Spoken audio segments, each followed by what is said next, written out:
વિભાગ બી ની અંદર 3 ગુણનો દાખલો દાખલા નંબર 45 આપણે જોઈશું જે 3 ગુણ માટે પૂછાશે। વિભાગ સી ની અંદર આ 3 ગુણના દાખલાની અંદર બહુલક મધ્યક આપણને પૂછાઈ શકે છે। અહીંયા આપણે બહુલક જોઈશું, વિભાગ ડી ની અંદર આપણે મધ્યક જોઈશું। ચાલો તો જ્યારે પણ આપણને બહુલક શોધવાનું કહે છે ત્યારે એક ખાસ યાદ રાખવાનું વિદ્યાર્થી મિત્રો કે બહુલકનું સૂત્ર આપણને સૌથી પહેલા આવડવું જોઈએ। જો બહુલકનું સૂત્ર આપણને આવડે તો આપણને તરત જ ખ્યાલ આવી જાય કે આપણે બહુલકના સૂત્રમાં કઈ કઈ માહિતી આપણે મૂકવાની છે। તો સૌથી પહેલા આપણે બહુલકનું સૂત્ર અહીંયા લખીશું કે z બરાબર l plus f1 minus f0 2f1 minus f0 minus f2 ગુણ્યા h।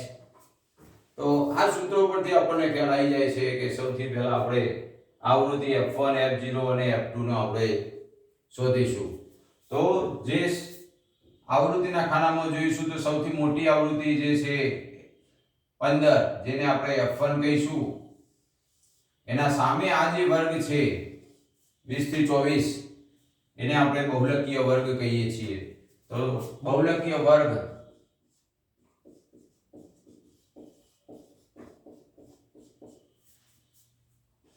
વીસ થી 24 થશે।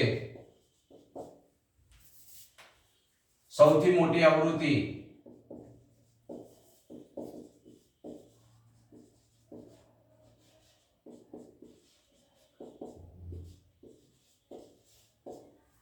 છે। તો આ જે આવૃત્તિ છે એના તરત જ ઉપરની જે આવૃત્તિ છે એને આપણે f0 કહીશું અને તરત જ નીચેની જે આવૃત્તિ છે તેને આપણે f2 કહીશું। તો અહીંયા આ બંને કિંમતો જે છે f0 બરાબર 7, f2 બરાબર 1। આ ઉપરાંત આ જે બહુલકીય વર્ગ છે એમાં જે આ જે 20 છે એને આપણે l તરીકે લઈશું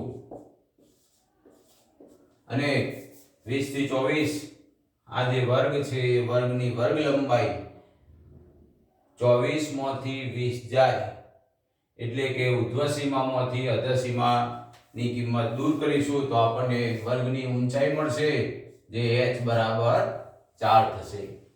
આ બધી તમામ કિંમતો આપણે આ સૂત્રની અંદર આપણે મૂકીશું અને આપણે સાદુરૂપ આપીશું તો આપણે બહુલક સરળતાથી મેળવી શકીશું। ચલો આવો જોઈએ આપણે કેવી રીતે મેળવીશું। તો z બરાબર l છે 20 પ્લસ બ્રેકેટ ની અંદર f1 minus f0 15 minus 7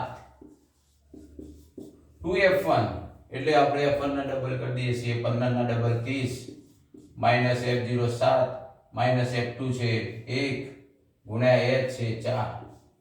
ચલો આપણે સાદુરૂપ આપીએ તો 20 પ્લસ 15 માંથી 7 જશે તો 8 આવશે, 30 માંથી 7 અને 8 આ બંને નો સરવાળો કરી દઈશું, 30 માંથી બાદ કરીશું, 30 માંથી 8 જશે તો 22 મળશે ગુણ્યા 4। આ જે ગુણ્યા 4 છે એ ઉપરના અંશ સાથે ગુણાઈ જશે તો આપણને જવાબ પ્રાપ્ત થશે 8 ચોક 32 ભાગ્યા 22। આપણે એનો સાદુરૂપ આપીશું તો 32 ભાગ્યા 22 આપણે ભાગાકાર દ્વારા પણ એનો કિંમત મેળવી શકીએ છીએ। 32 ભાગ્યા 22 ના અડધા કરીએ તો 16 ભાગ્યા 11 થશે અને એ આપણે ભાગા દ્વારા અહીંયા કિંમત મળીશું 16 ભાગ્યા 11 11 એકા 11 પોઈન્ટ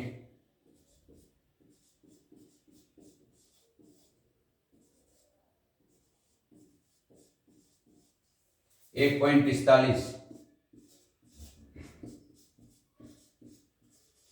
માટે આપણો જવાબ આવશે z બરાબર 21.45 એકમ।